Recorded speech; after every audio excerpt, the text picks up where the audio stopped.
a few clips of what I consider some relevant details about the shooting, the ambush on the firemen.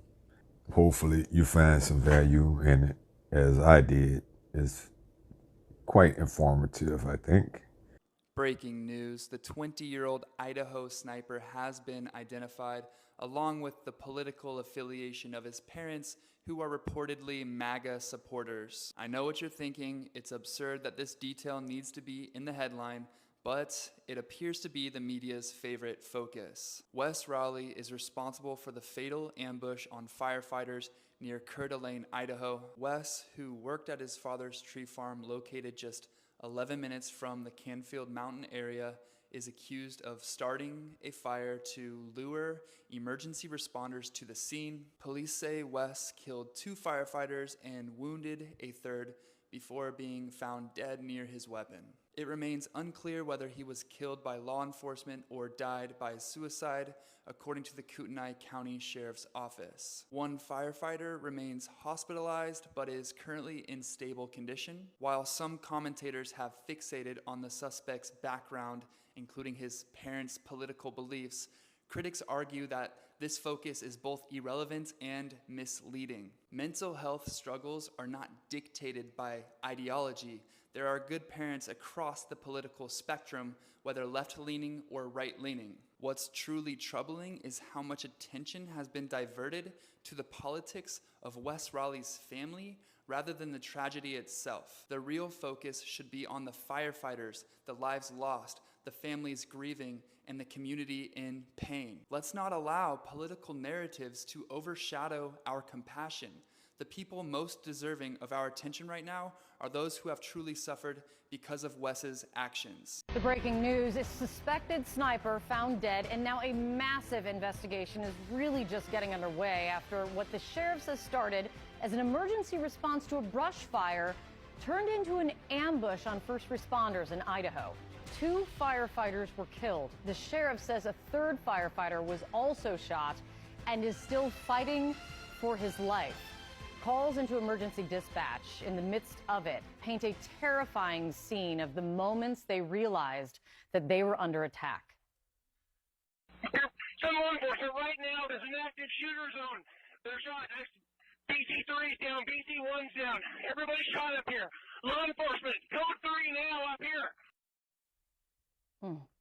The ambush sparked a huge response from law enforcement. More than 300 officers from various agencies and neighboring counties were all called up to help. At one point, officers exchanged gunfire with the suspect, but it was more than 6 hours after that first fire call that his body was found.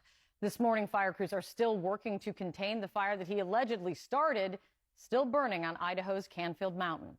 Since the news isn't making the connection for everyone, I'll go ahead and do it. Yesterday was the anniversary of when firefighters in Coeur d'Alene, Idaho, burnt down compounds, churches, and buildings that were owned by the Aryan Nation after the Aryan Nation in Coeur d'Alene, Idaho, went bankrupt after they were sued by the Southern Poverty Law Center because 3 security guards engaged in an act of violence against 2 Native American people in which their vehicle was pew-pewed into, and the Aryan Nation security guards ripped them out of their car and beat them. Within these legal proceedings, the Aryan Nation went bankrupt, and that property owned by the Aryan Nation was given to the victims of that crime, the Native American victims. And 24 years ago yesterday was the day that the Coeur d'Alene Fire Department came in and used the churches and buildings that were owned and occupied by the Aryan Nations and burned them down as training exercises. And yesterday, when this pew-pewing occurred,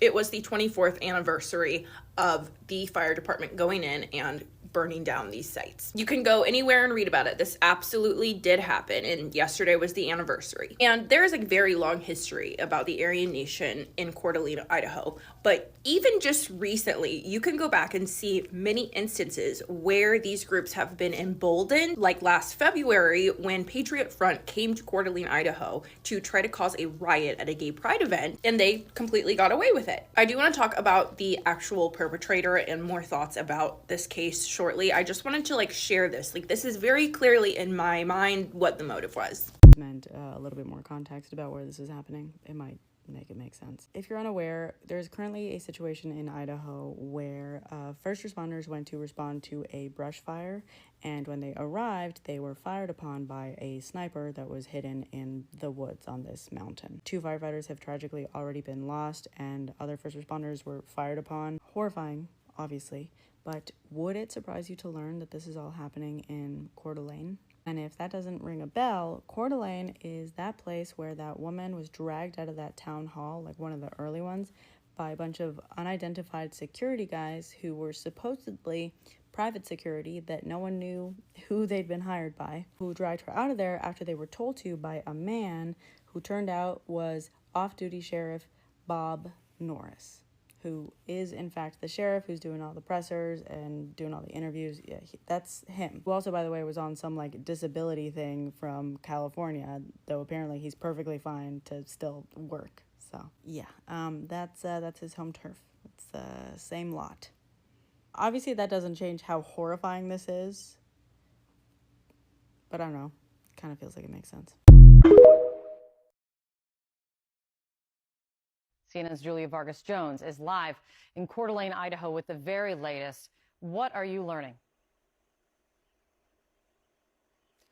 Good morning, Kate. Well, the plan today from authorities is to go back to that location where the body of the shooter was found for further investigations. What are they looking for? They're looking for more weapons and more ammunition that gunman may or may not have had with him. Now, they had to remove the body from the location relatively quickly, they said last night in a press conference, because of the threat of that fire. So we have not learned any further details about who this gunman was or what were the weapons that he had with him. But we did hear from the sheriff of Kootenai County here in Coeur d'Alene talking about the very nature of this attack and what that was like for the firefighters that were responding on the scene. This was a total ambush. These firefighters did not have a chance. When you have an environment where you don't know where the bullets are coming from because of the trees and the shrubbery and what have you, it is daunting for police officers, let alone firefighters who are there just to put out the fire.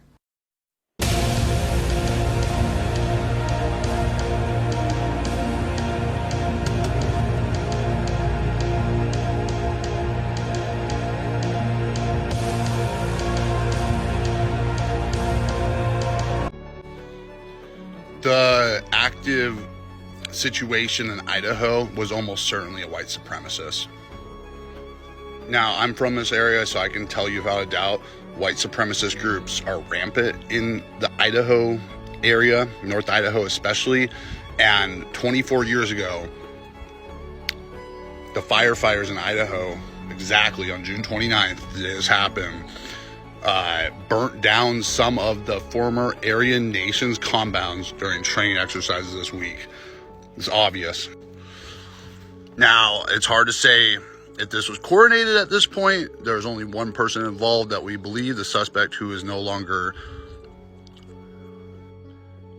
That being said, it's 24 years ago exactly, the firefighters burnt down an Aryan compound in that area. And they did it as a training exercise after the Aryan Nation had lost the property in some judgment against its founder, Richard Butler. Victoria and Jason Keene won a $6.2 million judgment. Anyways, it's sickening, but the mainstream media hasn't touched on this at all yet, but come on. Unimaginable, Kate, what these firefighters went through. And now this community is also left with so many questions as the investigation continues in the coming days. Now, I do want to share with you one interesting detail is that authorities did use his cell phone, the shooter's cell phone, to ping his location. And as you mentioned, they had exchanged fire with him, but that for another 90 minutes is how they tried to triangulate him until he eventually was neutralized. We don't know how he died at this time. But that fire in that location continues to burn. It is now called the Nettleton Gulch Fire, and authorities will be going up today as daylight breaks here. Hopefully, you got something out of it. That's about all I can do. Hope you enjoy it. Thanks for watching. Peace.